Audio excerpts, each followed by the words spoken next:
Hello class, welcome to week 7. Dr. Nemechek here. This is essentially the last week of the course that we're going to be working on any assignments, and in week 8, after the course ends next Wednesday the 28th, the final exam, your business plan will be due. That's your final project exam via a PowerPoint business plan will be submitted on Thursday or Friday. So hopefully you have taken the opportunity to make your appointment to submit via ProctorU. I'd like to set the appointment schedule up to begin at 9 o'clock in the morning on Thursday and then at 3 in the afternoon on Friday. So you've got about a 6-hour window on both Thursday and Friday to go ahead and submit your work. Anyway, this last week of the course, we're going to kind of wrap things up in financial management in the healthcare arena and talk more about definitions than anything. And in part 8 of your textbook, we discuss financial terms, costs, and choices. And the first chapter that you need to review to understand the 7 learning objectives for this course is chapter 21, Understanding Investment and Statistical Terms Used in Finance. Now, the thing to understand about the language of investment in this chapter is that it is an integral part of the finance world. Being knowledgeable about the meaning that lies behind investment terms allows you to view a wider view of finance transactions. So this chapter can concern a selection of common investment terms, and the learning objectives that are listed there for you, there's 7 of them, are going to focus on that information. Again, this is a relatively short chapter that just brings definitions and common terms to your attention. There are no mathematical equations or anything here to recognize. However, there is important information that you'll be tested on a weekly test, so make sure you take a look at the last 2 pages of this chapter, page 254 and 55, where you have the terms about time measurements, information checklist, key terms, discussion questions, and some notes. Then we're done reviewing chapter 1. You're going to be introduced to the language of business loans and what financing costs are. And as you probably are no stranger, anytime you're in business, you always have to be in the process of making money and borrowing money to keep your organization afloat and be able to make payroll while you continue to make a profit in the organization. So one of the things that you do to do that is make a business loan with a lender. And that represents a debt to you that you're incurring to assist in running the business.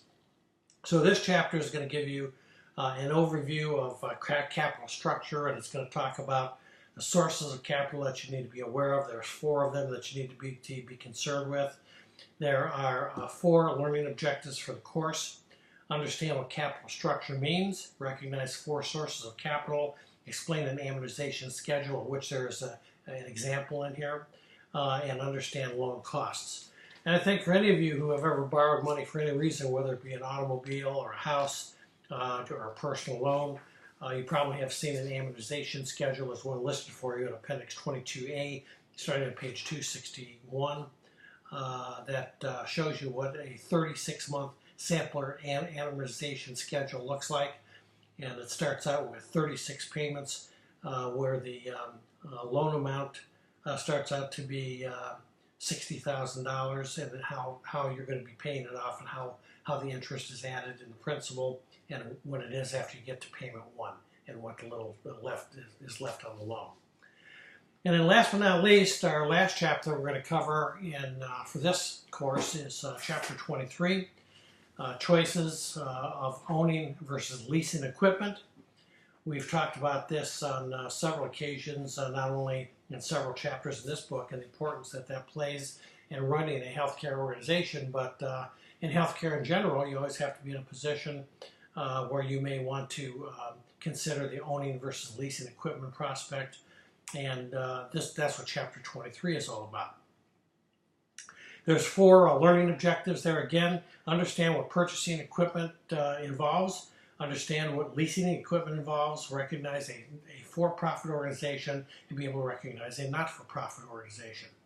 And to distinguish between those two, essentially those are tax status that allow you to claim things as far as purchasing equipment goes when you do your taxes as an organization, whether or not you're going to pay a certain amount of taxes on it. So they're going to introduce you to operating leases, financial leases, and how that pertains to leasing equipment, and comparing that to what it would cost to buy something. So they've got quite a few depreciation schedules in here, cost of owning versus cost of leasing tables. That gives you a comparison of how that works. But last but not least, on pages 269, you have your information checkpoint, which asks you important questions about this chapter to make sure you got the gist of what they're talking about, key terms, and discussion questions. And then the last half of the book, which picks up with part 9, Strategic Planning, a Powerful Tool. We're not going to go into the rest of these chapters simply because we didn't have time in this particular course, but if you want to learn more about these particular topics that we didn't cover, because I just covered the basics in the first 8 sections of the textbook for you, this could be a very good read for you too and be very beneficial. Just don't get mixed up beyond this point when we stop with chapter 23. Nothing is going to be in your quiz this week relative to the rest of the chapters in the book. So your goals for this week are read chapters 21, 22, and 23. Review the appropriate PowerPoint slides that are embedded in the course for that purpose. Participate in the Week 7 discussion board. You do have a Week 7 quiz, and there is a Week 7 assignment. And check the syllabus to see what that assignment is. All of that work will culminate and have to be wrapped up by Wednesday at midnight of next week. And don't forget that you have Thursday and Friday next week to turn in your business plan in the form of a PowerPoint template that's been provided to you. Anyway, thank you very much for your attention. It's been a pleasure being your instructor for this course. If you have any questions, you know how to get me this last week, and if everything goes smoothly for you, you can expect final grades to be posted probably by the weekend after the course ends. Generally, I like to knock those grades out and get them posted within a couple of days after you submitted your final work. And since you're going to be doing that on a Friday, I hope to get your grading done by no later than Monday. And with any luck, maybe I'll see some of you in our next class that's starting July 3rd in the next term, and I'll be teaching a quality assurance course, which I believe is going to be something of great interest to all of you because, as you're aware, quality in healthcare is one of the biggest issues that we need to be aware of and really take to the bank relative to how we run our organizations. So again, thanks for your attendance. Thanks for your hard work during this course. And there will be no video at the end of next week, so I will be available, though, by telephone and email if you need to talk to me. So the best of luck to you. Bye-bye.